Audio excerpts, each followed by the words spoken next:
Hi hello and welcome back again. ഇന്ന് ഞാൻ കപ്പ വെച്ചിട്ടുള്ളൊരു റെസിപ്പി ആയിട്ടാണ് വന്നിട്ടുള്ളത്. ഇത് നല്ല ടേസ്റ്റാണ് കഴിക്കാനായിട്ട്. പിന്നെ ഇത് തയ്യാറാക്കിയെടുക്കാനായിട്ട് നമ്മുടെ വീട്ടിലുള്ള സാധാ ഇൻഗ്രീഡിയൻസ് മാത്രം മതി.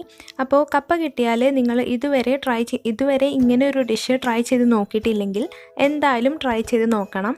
കാരണം നല്ല ടേസ്റ്റാണ് ഇത് കഴിക്കാനായിട്ട്. വൈകിട്ട് നമുക്ക് ചായൻ്റെ കൂടെ കഴിക്കാൻ ബെസ്റ്റാണ്. നല്ല ചൂട് കട്ടനിലേക്ക് നല്ല കോമ്പിനേഷനാണ് ഈ കപ്പ വിരകിയത്. അപ്പോൾ നമുക്ക് വൈകാതെ വീഡിയോയിലേക്ക് കടക്കാം. അതിന് മുന്നേ ആയിട്ട് ചാനൽ ആദ്യമായിട്ട് കാണുന്നവരുണ്ടെങ്കിൽ സബ്സ്ക്രൈബ് ചെയ്യാൻ മറക്കരുത്. അപ്പോൾ നമുക്ക് ഇതെങ്ങനെയാണ് തയ്യാറാക്കുന്നത് നോക്കാം. ഞാനിവിടെ 2 കിലോ കപ്പ എടുത്തിട്ടുണ്ട്. അത് കഴുകി കട്ട് ചെയ്തിട്ട് കുക്കറിലേക്ക് ഇട്ട് കൊടുത്തിട്ടുണ്ട്. ഇനി ആവശ്യത്തിന് വെള്ളം, ഒരല്പം ഉപ്പും കൂടി ചേർത്തിട്ട് നമുക്കിത് വേവിച്ചെടുക്കണം. വെള്ളത്തിൻ്റെ എമൗണ്ട് കൂടാൻ പാടില്ല. ഇനിയിപ്പോൾ അഥവാ വെള്ളത്തിൻ്റെ എമൗണ്ട് കൂടിയാലും കുഴപ്പമില്ല, കുറഞ്ഞു പോയാൽ അടിക്ക് പിടിക്കാനുള്ള ചാൻസ് ഉണ്ട്. അപ്പോൾ ഞാനിവിടെ ഒരു ഗ്ലാസ്സോളം വെള്ളം ചേർത്തിട്ട് ഇതങ്ങ് ഒരു 4 വിസിൽ വരുന്നത് വരെ വേവിച്ചെടുക്കുകയാണ്. അപ്പോൾ ഇതാ കപ്പ നന്നായിട്ട് വെന്ത് വന്നിട്ടുണ്ട്. ഇങ്ങനെ പീസായിട്ട് കിടക്കുന്നതാണ് ഒന്നുകൂടെയും ഈ റെസിപ്പിക്ക് ടേസ്റ്റ്. ഇനി നമുക്ക് ശർക്കരപ്പാനി തയ്യാറാക്കണം. അപ്പോൾ ഞാനിവിടെ ഒരു 4 അച്ച് ശർക്കര എടുത്തിട്ടുണ്ട്. അതിലേക്ക് ആവശ്യത്തിന് വെള്ളം ചേർത്ത് കൊടുക്കാം. അപ്പോൾ നമ്മൾ കപ്പ വേവിച്ചെടുത്തതിൽ ഒട്ടും വെള്ളമില്ല. അപ്പോൾ അതുകൊണ്ട് കുറച്ച് കൂടുതൽ വെള്ളം ഞാൻ ശർക്കരപ്പാനി തയ്യാറാക്കുമ്പോൾ ചേർക്കുന്നുണ്ട്. ഇനിയിപ്പോൾ നിങ്ങൾ കപ്പ വേവിച്ചതിൽ അധികം വെള്ളം ഉണ്ടെങ്കിൽ ആ വെള്ളം നിങ്ങൾ ശർക്കരപ്പാനി തയ്യാറാക്കാനായിട്ട് ഉപയോഗിക്കാം.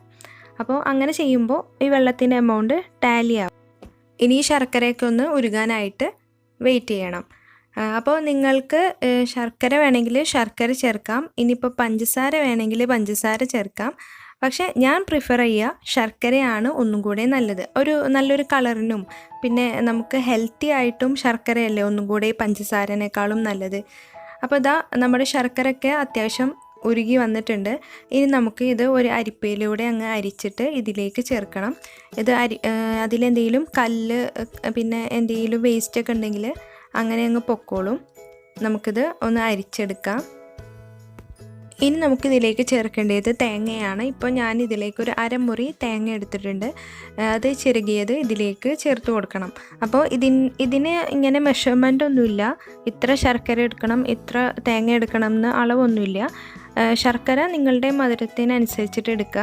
ഇനിയിപ്പോൾ തേങ്ങ നിങ്ങൾക്ക് കൂടുതൽ ഇഷ്ടമാണെങ്കിൽ തേങ്ങയുടെ അളവ് കൂട്ടി കൊടുക്കും. അപ്പോൾ ഇതെല്ലാം ചേർത്ത് കൊടുത്തിട്ടുണ്ട്. ഇനി ഇത് നന്നായിട്ടങ്ങ് മിക്സ് ചെയ്തെടുക്കണം.